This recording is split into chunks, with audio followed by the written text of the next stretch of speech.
All right, Illini fans. Illinois gets the easy win against Southern Jaguars, and they start off the first half very slow, but then they said, "Why go into halftime with Brad cursing us out and breaking stuff? How about we just play hard and finish this half strong, like we should?" So maybe that's a start. Maybe next game they'll just come out from the tip off and want to play that hard. Terrence Shannon Jr., he played like he should. Get that ball, go downhill, period. That's all you got to do. That's your game. So you love to see it. If I'm the coach, I'm saying, Terrence, I want you to watch this film every day, every night, because this is what I want you to do against every team we play, period. That's all I want you to do. So, typical Illinois, though, 3-point shooting, 5 for 22, 22%. You will not win. Do you hear me? You will not win shooting this poorly against a decent team. 22% from three. One of the worst 3-point shooting teams in the world. And free throws, it doesn't get better.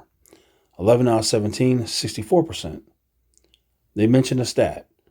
With Dane, they are the worst free throw shooting team. And even without Dane, they are the worst free throw shooting team in the Big Ten. So, I say it all the time because it's true. They are the worst 3-point shooting team. They are the worst free throw shooting team. And name me the last champion of anything that had the distinction of being the worst at free throw shooting and 3-point shooting. It hasn't happened. It just won't happen. Rebounding. Oh man, they blew them out. 50-17. But the competition level was that of a college team playing against a high school team, to be honest with you. But with that said, they had 18 assists and 21 turnovers. Illinois, they don't value the ball. I know they talk about it. I know they practice. I know they do everything they can, but the message is not received. They do not believe in valuing the ball. That's a problem too. So you do not want to be known for a horrible 3-point shooting team, horrible free throw shooting team, and having more turnovers and assists. That is not what you want to be known for. But once again, they talk about it, they work on it in practice, but in the game, it just doesn't work out too much, does it? So Quincy, 10-6, we'll take it. Dane, 12-4. We expect more rebounds than that from him. Marcus, he's fallen on hard times offensively these last couple games, but he did have 9 rebounds. He hasn't let his pathetic offense affect his rebounding. Ty Rogers with 4 points and 2 assists and 5 rebounds. So not much from him. He's just not doing what people hope. He's just not taking that next step, that next clear step that we were hoping he would take, expecting he would take. Just hasn't happened. Hopefully it will, though. Shannon Jr., 8 for 13, 5 threes, 24 points, 2 turnovers, 4 assists, 3 rebounds. Except for those 5 shots, he just went to the rim, and that's what he needs to do. Hansberry, 4 for 5 with 8 points and 7 rebounds. You like to see him get more minutes. Morietti, the Italian, 4 points, 2 turnovers, 3 assists, 3 rebounds. He gets injured. Hopefully he'll be back soon enough. A little wild with his passes, a little blase with him. But through playing time, I'm sure he can learn from that. But we can all agree, can't we, that when he's in the game, he gets it, he pushes it, and he gets it to the open player. So that's a point guard for you. He is the only point guard on this team, and that is a fact. So hopefully he'll be back soon because we need him. And the more he plays, the more experience he'll have and the better he'll be. Draw Gibbs, 5 points, 3 turnovers, 2 rebounds, 2 assists. So he's a freshman. Whatever we get from him, we'll take it. And then Goody, 3 for 7 from 3, 9 points, 2 turnovers, and 7 rebounds. So 3 for 7 from 3. Not the best number, not the worst, but Luke Goody will do himself a favor if he would, pump fake shooting a 3 and then drive to the rim. If he could add something like that, that would open up his 3 that much more. Because right now, you do self-scouting. You're talking about Luke Goody. Luke Goody, all he does is hang up the 3-point line. That's all he does. That's easy. So you would love to be able to do at least 2 things. If you could just do 2 things on that basketball court, you open yourself up to such more success. So if you self-scout and they say, if they can just say one thing about you and that's it, you're not going to go far unless you're Shaquille O'Neal and you could just bully people and dunk on people. Then yeah, you could just do one thing and then that's going to work. But even the great Michael Jordan, the greatest player ever, it wasn't just one thing he could do to you, right? He could post you up. He could fade away on you.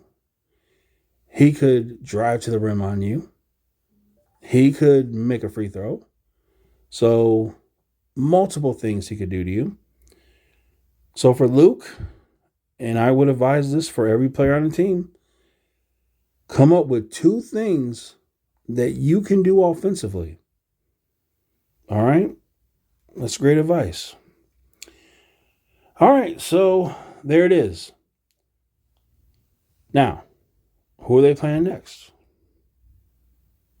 Why do you play Southern Jaguars?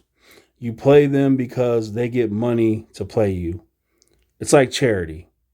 You gave Oakland money, Eastern Illinois money, Southern money, Western Illinois will get money. So it's like charity when you play these kind of teams. So you're just doing it so you can help their college continue. Western Illinois will be cupcake. Then we get to at Rutgers. So, anytime you play on the road in the Big Ten, that's going to be a challenge. And then you go FAU and then at Tennessee. Illinois could lose all 3 of those games. No joke. If Illinois shoots as poorly as they have been, they're going to lose those 3 games in a row. Hopefully, somehow, some way, they can do something different because they're going to have to if they're going to win those games. And our boy, Stephen Bardo, which I like Stephen Bardo, but he was wrong again tonight,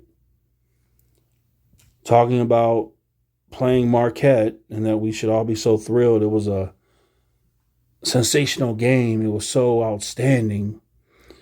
And like I told him on his own YouTube channel, how can a game be outstanding when you don't score in the last 16 minutes? How can the game against Marquette be outstanding when your 2 seniors have 10 turnovers? How can a game be outstanding when you shoot poorly from the free throw line and from the 3-point line? If that's Illinois' outstanding game, then I hate to see what would happen with a bad game. Anyone who watched that Illinois Marquette game, I would assume, saw Illinois play like garbage. And they did. And if anyone tells me that Marquette is such a great team, I laugh at you. Marquette is a bad team. College basketball is garbage. If Marquette is a top 4 team, college basketball is in such a bad condition that it needs help. Serious help. Illinois, as bad as they are, the worst 3-point shooting team, the worst free throw shooting team, more turnovers and assists on a lot of nights. With all that said, They can beat anybody in college basketball for a fact because all teams are garbage. Marquette sucks. Illinois sucks. Kansas sucks. They all suck when you get right down to it. So, Illinois, if they were to do everything I say, get that ball and get into the paint. And my gosh, work on nothing but free throws. Man, oh my gosh, guys. If I was able to, I would tell my Illinois players, take the 3-point shot and I want you to throw it in the garbage can because you guys are unqualified. You're never going to become a 3-point shooter here. So give it up, move on with your life. But my gosh, make a free throw. You have to be able to make a free throw. You have to. So work on your ball handling, work on your free throws, and every time you get the ball, I want to go into the paint. Lead the nation in scoring in the paint, free throw attempts, free throws made. That should be the goal of this team because that's all they can do. They're very limited offensively. They can't shoot the three. They can't shoot a mid-range jumper. So what else can you do? Just go to the rim. It's that simple. All right. Let me know your guys' thoughts in the comments.